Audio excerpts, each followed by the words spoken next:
Oke, di video kali ini berbeda dengan video yang lainnya juga. Video ini berkaitan dengan salah satu proposal penelitian yang tajuknya atau dia melakukan action research atau penelitian tindakan. Ya, saya kali ini meminjam proposal penelitian yang dibuat oleh Mbak Aulia Nurbaiti dengan judul pengaruh penerapan model pembelajaran kooperatif tipe two-stray dengan media vlog terhadap kreativitas dan kemampuan berpikir kritis siswa. Oke. Sebelum kita lebih lanjut ke isinya, saya mau mengomentari dulu berkaitan dengan judulnya. Ini di judulnya itu masih membingungkan ya, artinya judulnya itu mau mengarah kemana.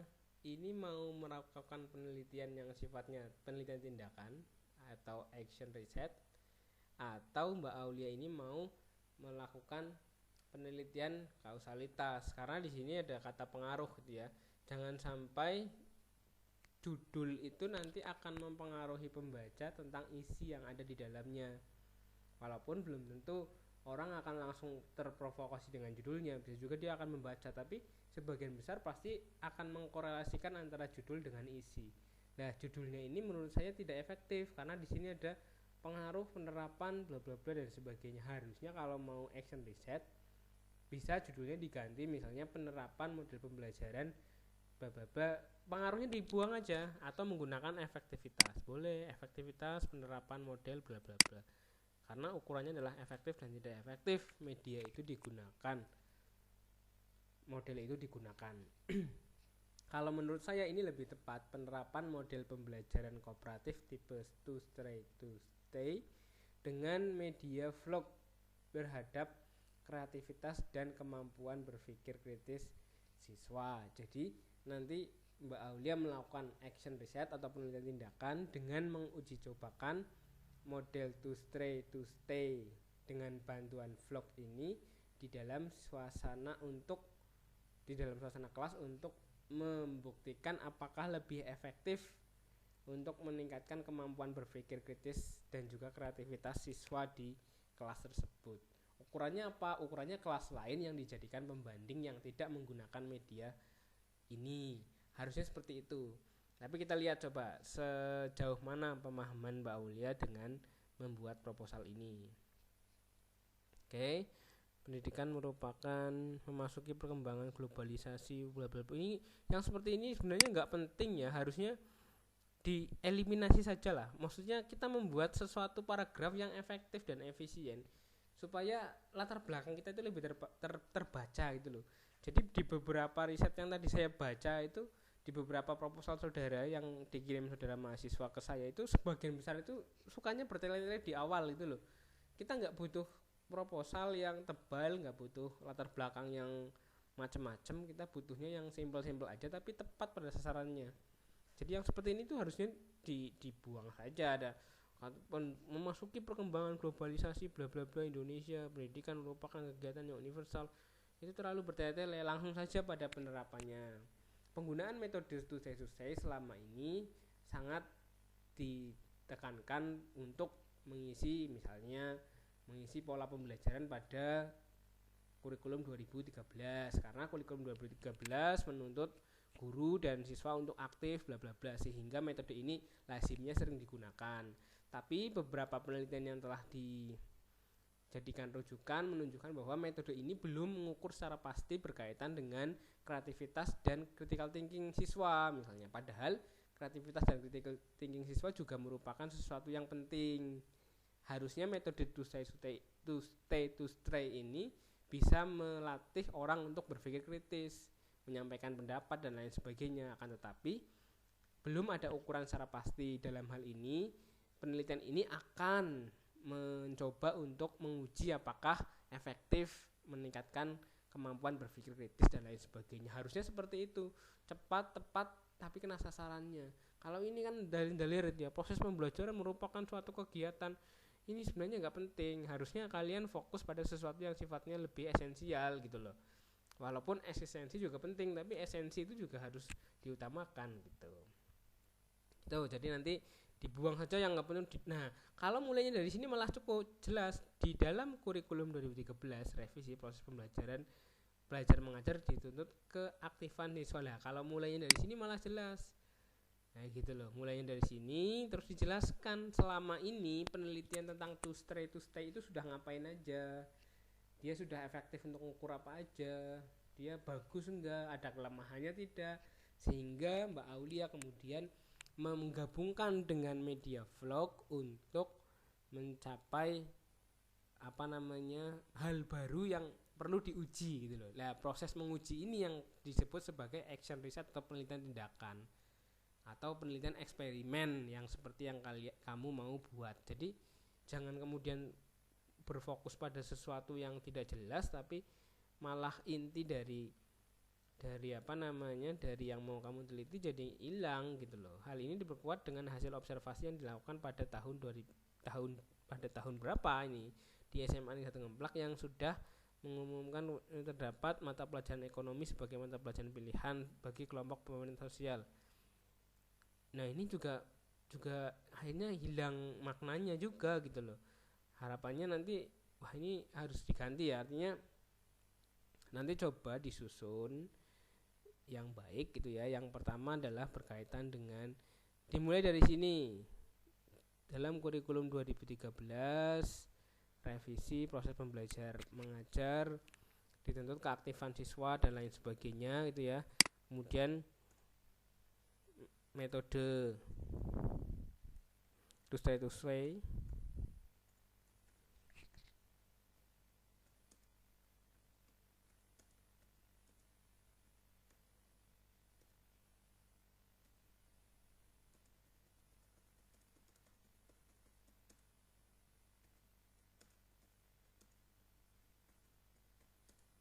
seperti ini mungkin lebih cocok gitu ya, tambahi ini. Nah kemudian ditambahi lagi paragraf berikutnya adalah berkaitan dengan ukuran ya, ukuran.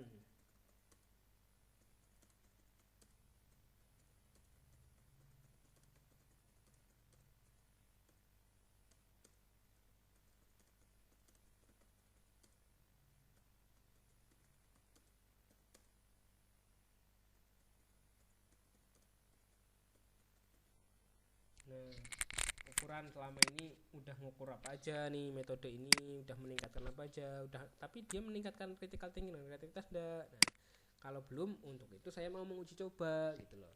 Harusnya seperti itu. Jadi nggak usah banyak-banyak gitu ya, nggak usah daging-daging seperti ini. Fokus saja pada metodenya, metode to stay, cari riset terdahulu dia digunakan untuk apa aja, efektivitasnya untuk apa saja, hasilnya bagaimana, kemudian yang kurang di mananya, sehingga kamu menyempurnakan. Jadi fokus pada metodenya, bukan fokus pada permasalahannya. Permasalahannya tetap ada, misalnya katakanlah mahasiswa di kelas tidak kritis dan sebagainya, itu pasti ada secara general. Semua metode digunakan untuk melatih kompetensi-kompetensi tersebut, tapi seberapa ukuran efektif dan tidaknya itu yang mau kita ukur. Nah maka fokus pada metodenya. Dan ini banyak banget ya, ini banyak banget latar belakangnya, tapi sebenarnya nggak esensial sama sekali gitu ya. Nah seperti ini model pembelajaran kooperatif to stay ini harusnya dijelaskan tadi di atas sana itu ya. Nah nanti ini boleh diganti, tapi harus diefektifkan lagi. Berdasarkan fenomena tersebut, penulis bermaksud dengan mengadakan penelitian dengan judul, nah pengaruh ini nanti dihapus. Penerapan model.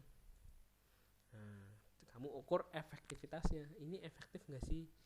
Oh, efektif karena kelas yang diuji menggunakan to stay itu ternyata mereka lebih aktif, mereka lebih kritis dibandingkan yang biasa-biasa saja, misalnya seperti itu.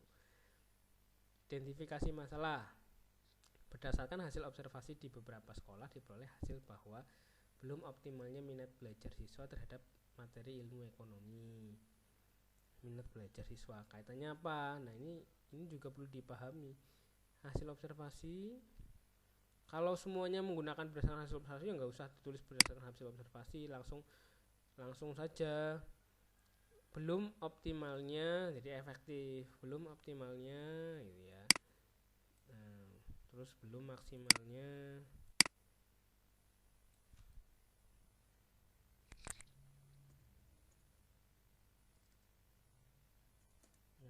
Maksimalnya dan seterusnya. Jadi efektif. Jadi nggak buang-buang waktu gitu. Beberapa sekolah diperoleh hasil bahwa adanya peningkatan secara signifikan. Apa ini? Maksudnya ukuran ini apa itu loh? Ini harus jelas, ini nggak jelas gitu ya.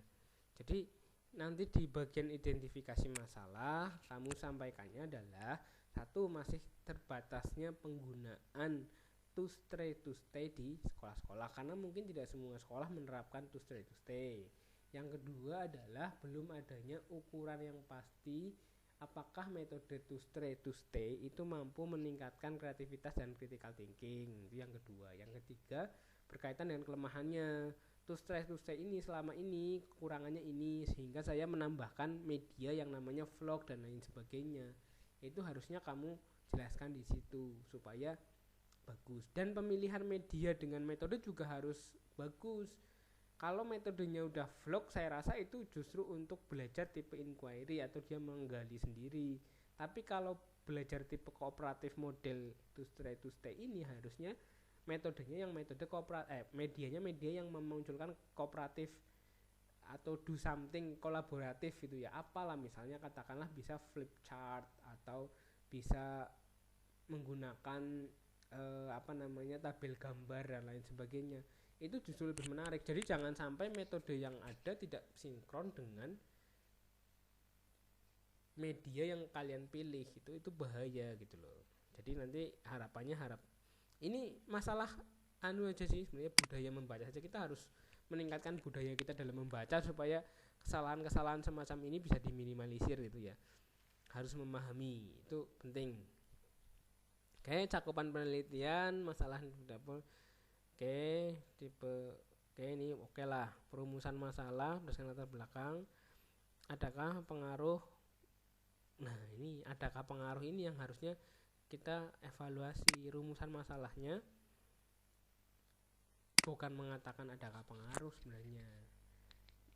Rumusan masalahnya mungkin saja bisa, kalau adakah pengaruh itu kan berarti nanti kamu menguji secara kausalitas X terhadap Y itu nanti bagaimana dan lain sebagainya. Kalau di sini apakah bisa seperti itu? Bisa juga sih sebenarnya, bisa juga, tapi menurut saya lebih pasnya adalah efektivitas. Atau misalnya bunyinya secara operasional seperti ini. Model pembelajaran kooperatif tipe to stay efektif dalam adakah pengaruh itu kurangnya, bagaimana efektivitas penggunaan, saya rasa lebih pas bagaimana efektivitas penggunaan model bla bla bla terhadap bla bla bla, itu lebih pas. Jadi jangan menggunakan adakah pengaruh, walaupun ketika menggunakan adakah pengaruh juga bisa dilakukan nantinya, tapi cenderung kamu melakukan suatu penelitian yang misalnya double perspektif gitu ya. Jadi di satu sisi kamu menguji sesuatu, tapi di satu sisi kamu juga melakukan uji pengaruh, itu kan kurang tepat. Nah, jadi diganti bagaimana efektivitas penggunaan. Jadi efektif tidak efektif, oh ini efektif Pak karena dengan kelas yang satunya berbeda, makanya saya melakukan uji beda, misalnya seperti itu. Oh ini efektif Pak, indikator-indikatornya terlihat muncul, seperti siswa menanya lebih intens, kemudian siswa menanya lebih kritis dan lain sebagainya. Nah itu kamu ukur dibandingkan dengan kelas sebelumnya, kelas yang tidak menggunakan metode ini, harusnya seperti itu. Jadi bukan adakah, tapi bagaimana efektivitas penerapan model pembelajaran.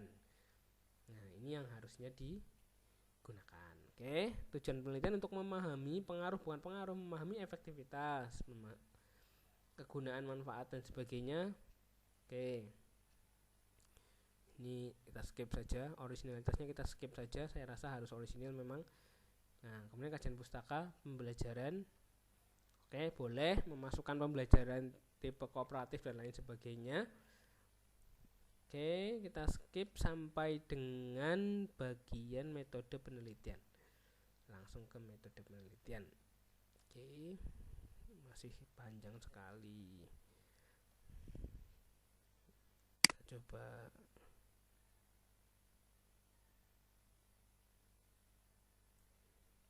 metode penelitiannya di mana ini?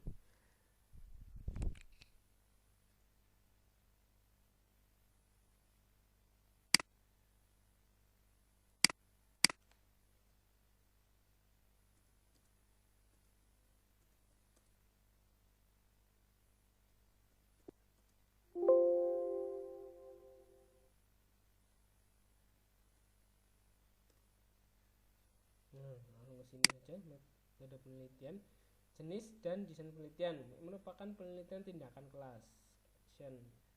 Oke, penelitian tindakan, dia berpendapat bahwa penelitian kelas. Oke, nanti dispesifikan ya, penelitian tindakan kelasnya adalah ini bukan penelitian tindakan kelas ya, ini penelitian eksperimen, sehingga metode pendekatannya bukan pendekatan PTK tapi penelitian eksperimen. Sama-sama action research, tapi eksperimen itu menguji satu kelas dengan kelas lainnya dengan treatment yang berbeda. Kalau metode PTK ini melakukan pengujian berulang pada kelas yang sama dan menentukan hasil akhir dari kelas itu. Beda, jadi nanti bukan reflektif, bukan seperti ini, nanti dirubah. Ini lebih, sebenarnya tidak masalah juga kalau kita mau metode penelitiannya itu kita spesifikkan ke PTK atau ke apa, tapi saya lebih menyarankan untuk tidak di PTK tapi di eksperimen. Penelitian eksperimen. Nah, karena berbeda sekali antara metode penelitian eksperimen dengan metode penelitian yang sifatnya PTK. Nanti kita lihat sama-sama. Oke, itu dulu saya rasa ini masih, ya saya menghargai sekali Mbak Aulia, sangat banyak sampai 70 halaman. Kita bisa lihat di sini 70 halaman, tapi saya rasa akan lebih efektif Mbak Aulia kalau menerapkan dengan tepat, efektif dan efisien, serta tidak memerlukan banyak tenaga dan pikiran untuk melakukan sesuatu yang dari awal memang saudara harus konsepkan.